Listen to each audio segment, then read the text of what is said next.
So hello बच्चों, आज फिर से हम देखेंगे कुछ सवाल सरफेस एरिया जेड वॉल्यूम पे जो एग्जाम्स में आते रहते हैं बच्चों। इस टाइप के सवाल आपके एग्जाम में आएंगे भी। ठीक है, तो चलिए सॉल्व करते हैं कैसे कैसे सवाल भी आते थे एग्जाम में। ठीक है, और एनसीईआरटी के बच्चों आप खुद से भी इसको कर सकते हैं। कुछ सवाल है, चलिए करते हैं। ठीक है बच्चों, तो चलिए देखते हैं क्या है सवाल। Second, what is this. देखिए सवाल में बोल रहा है कि certain industry in shed which is the shape of cuboid surmounted by the half of cylinder. अच्छा, ऊपर से एक हाफ ऑफ सिलेंडर से उसको ढका गया है। ठीक है, जो फिगर में भी दिख रहा है, फिगर में भी आपको देख के लग रहा होगा कि नीचे एक क्यूबॉइड है, और ऊपर से एक ऐसे करके ढक दिया गया है एक हाफ ऑफ सिलेंडर से, है ना बच्चों। तो वैसा ही दिया हुआ है। If the base of the shed is dimension of 7x15। अच्छा, बेस ऑफ द शेड मतलब ये बेस हो गया, इसको दिया हुआ है 7x15। तो ये जितना होगा वही तो इतना होगा बच्चों, ये जितना होगा वही तो ये होगा। मतलब कि जब क्यूबाइड है तो नीचे का ऊपर वाला तो सेम ही रहता है, नीचे का बेस। बक्सा है आपके घर में तो बक्सा के नीचे वाला और बक्सा के ऊपर वाला तो सेम ही रहता है ना, सेम ही रहता है। तो वही बोल रहा है the height of cuboid is 8 metre. Height भी 8 मीटर दे दिया है। ठीक है, find the volume of the air in the shed can hold. मतलब टोटली इसमें वॉल्यूम कितना होगा। Further, suppose a machinery in the shed occupy the space of इतना मीटर क्यूब and there इतना workers, each of whom occupy इतना metre cube space average, then how much air will be in the shed। तो इतना घबराने की जरूरत नहीं है।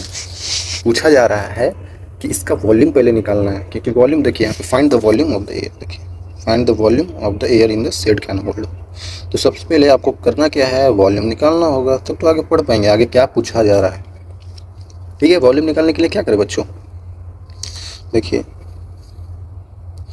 टोटल वॉल्यूम कितना होगा, टोटल वॉल्यूम कितना होगा। पहले तो क्यूबाइड का वॉल्यूम, वॉल्यूम ऑफ क्यूबाइड लिखेंगे प्लस में volume of half of cylinder.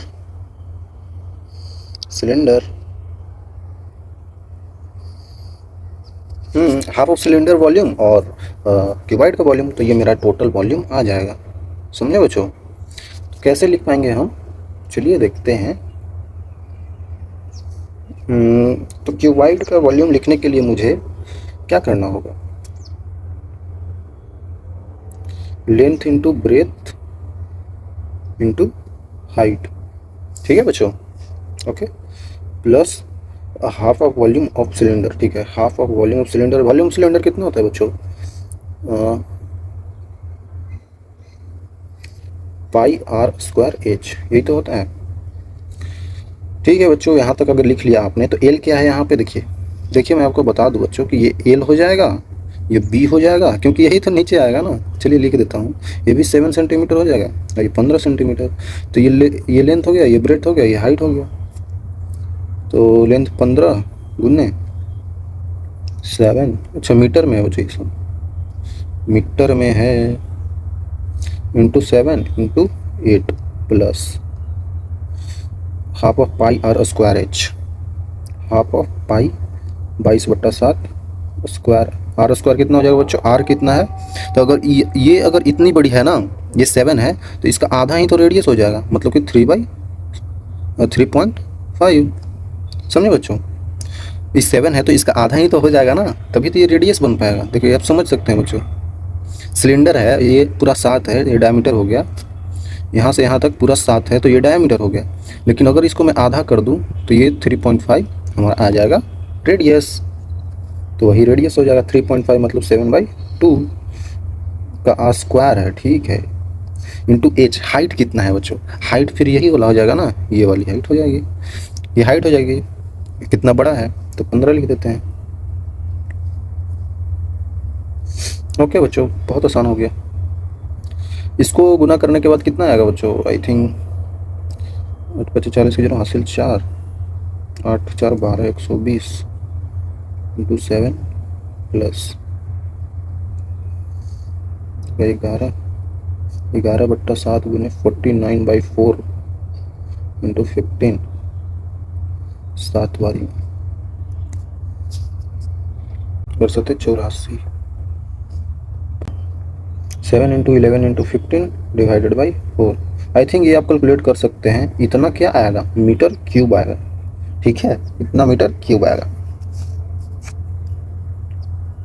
आगे बोल रहा है फर्दर सपोज मशीनरी शेड में रखना है, ऑक्यूपाई, अच्छा मशीनरी इतना मीटर क्यूब ऑक्यूपाई करता है, एंड देयर आर इतना वर्कर्स, 20 वर्कर भी हैं, ईच ऑफ होम ऑक्यूपाई इतना। अच्छा ठीक है, देखिए बच्चों 20 वर्कर जो हैं, हर एक वर्कर, ईच वर्कर ऑक्यूपाई कितना करता है, 0.08 मीटर क्यूब, है ना बच्चों। मतलब प्रत्येक वर्कर इतना ऑक्यूपाई करता है जगह, तो 20 वर्कर कितना करेंगे बच्चों, 20 वर्कर कितना ऑक्यूपाई करेंगे, तो 20 गुने इसको गुना कर देते हैं 0.08, तो कितना हो जाएगा, और दूना 16, 1.6 मीटर क्यूब का जगह ऑक्यूपाई करेंगे सारे workers. Then how much air will be in the shed, इतना जगह तो ऑक्यूपाई कर ही लिया, इतना जगह तो ऑक्यूपाई कर ही लिया, और मशीनरी कितना ऑक्यूपाई कर रहा है, मशीनरी कितना ऑक्यूपाई कर रहा है, ये कर रहा है 300 मीटर क्यूब, तो टोटल कितना ऑक्यूपाई कर रहा है, टोटल जगह कितना ऑक्यूपाई हो रहा है बच्चों, टोटल ऑक्यूपाई 300 प्लस 1.6, इतना मीटर क्यूब जगह ऑक्यूपाई हो जा रहा है। ठीक है, तो मेरा टोटल इतना आ रहा है, और उसमें से ये हम घटा देंगे तो मेरा निकल जाएगा कितना में एयर बचेगा। ठीक है, तो बच्चों मैंने कैलकुलेट किया है, इसको कितना आता है, 1128.75 मीटर क्यूब आता है, ये इतना आता है। ठीक है, कैलकुलेट करने से इतना आता है बच्चों। ओके, ये कितना आ रहा है अपना, ये आ रहा है 301.6 मीटर क्यूब। बच्चों पता है मैंने ये कैसे किया, देखिए हमारा पूरा वॉल्यूम जो आ रहा है ना बच्चों, पूरा वॉल्यूम तो हम निकाल ही सकते हैं, इसका वॉल्यूम करके और इसका वॉल्यूम करके मैं निकाल लूँगा, जो कि मैंने निकाला है। उसके आगे बोल रहा है ना कि जब टोटल स्पेस का ऑक्यूपाई कर रहा है 300 मीटर, तो मशीन रखा गया है। मान लीजिए घर है, उसमें इतना जगह में हम मशीन रख दी है, तो इतना जगह तो छेकेगा ना, और उसके बाद कुछ वर्कर रहते हैं उधर, तो वर्कर जितना जगह में रहेंगे वो भी तो जगह छेक रहे हैं, तो इन दोनों जगह को जोड़ देंगे तो बाकी जगह खाली हो जाएगा, इन दोनों जगह को जोड़ देंगे तो बाकी जगह तो खाली ही होगा, तो वही खाली जगह मुझे निकालना है। तो टोटल जगह में से ये जहाँ पे बैठे हैं वो हटा देंगे तो बाकी जगह मेरा निकल जाएगा, है समझ में। तो वही करना है यहाँ पे बच्चों, वही करना है यहाँ पे।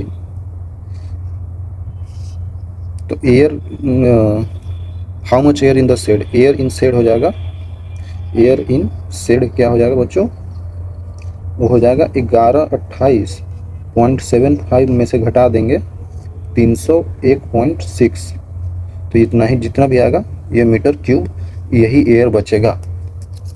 आया समझ में बच्चों, आया समझ में आपको। ऐसे थोड़ा सा सोचना पड़ेगा इसमें, बट पढ़ेंगे क्वेश्चन तो आखिरकार बन जाएगा। पहले जो वॉल्यूम दिया निकालने के लिए बोला, मैं वॉल्यूम निकाल लिया, उसके बाद फिर क्या बोला, उसके बाद फिर वर्कर यहाँ पे बैठे हैं, 20 वर्कर हैं और एक इतना जगह छेक रहा है, तो टोटल 20 वर्कर कितना छेकेंगे, 20 से गुना कर दिया, इतना आ गया, और इतना में तो मशीन ही रखा हुआ है, इन दोनों को जोड़ दिया तो टोटल एरिया निकल गया, टोटल वॉल्यूम निकल गया, जहाँ पे जगह छेका जा रहा है वो इतना है, और इतना पूरा है, तो पूरा में से ये जितना जगह छेक रहा है इसको मैं घटा दूंगा, इसको मैं घटा दूंगा, तो जितना बचेगा ना, घटा दिया तो वही तो हमारा आ गया, सिंपल। आई थिंक आप समझ गए। नेक्स्ट सवाल पे आते हैं बच्चों। चलिए एक और सवाल वॉल्यूम पे है, करते हैं इसको। बोल रहा है कि solid in shape of cone standing on a hemisphere. एक सेकेंड, सवाल को पढ़ के बना लेते हैं चित्र। एक हेमिस्फीयर बनाया, इस पे एक कोन है बच्चों,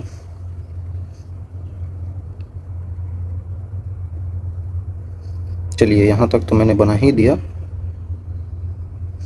वही तो बोला जा रहा है यहाँ पे, solid of shape the cone standing on the hemisphere, cone standing on the hemisphere with both of being radii. अच्छा, दोनों का रेडियस तो सेम ही होगा, तो रेडियस तो सेम ही होगा। रेडियस कितना होगा, 1 सेंटीमीटर दिया हुआ है। And height of the cone is equal to radius. Height of the cone, ये हाइट होता है कोन का, equal to radius.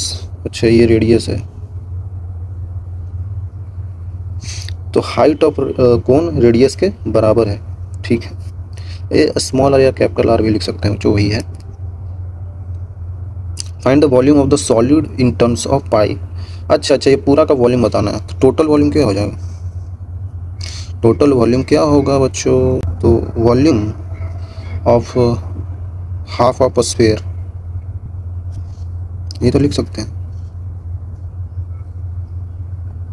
Half of a sphere plus volume of cone, करेंगे तो आ जाएगा ना आंसर बच्चों।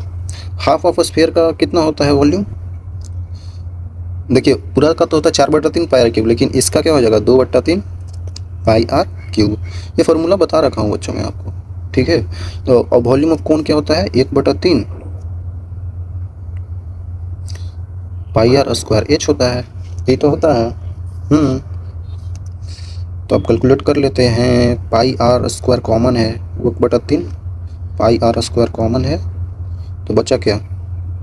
2r प्लस एच, कितना हो जाएगा? 1/3 pi are square into 2r, 2 into 1 centimetre में है, प्लस एच भी तो 1 ही हो जाएगा ना, 1 ही हो जाएगा, और ये भी तो 1 ही हो जाएगा, तो क्या हो जाएगा? पाई/3, 2 3 3 कट गया, तो pi metre cube centimetre cube volume आ गया, टोटल वॉल्यूम। पाई ही आंसर आ गया बच्चों, पाई ही आ गया। आई थिंक आपने सोचा होगा, आपने किया भी होगा। ओके।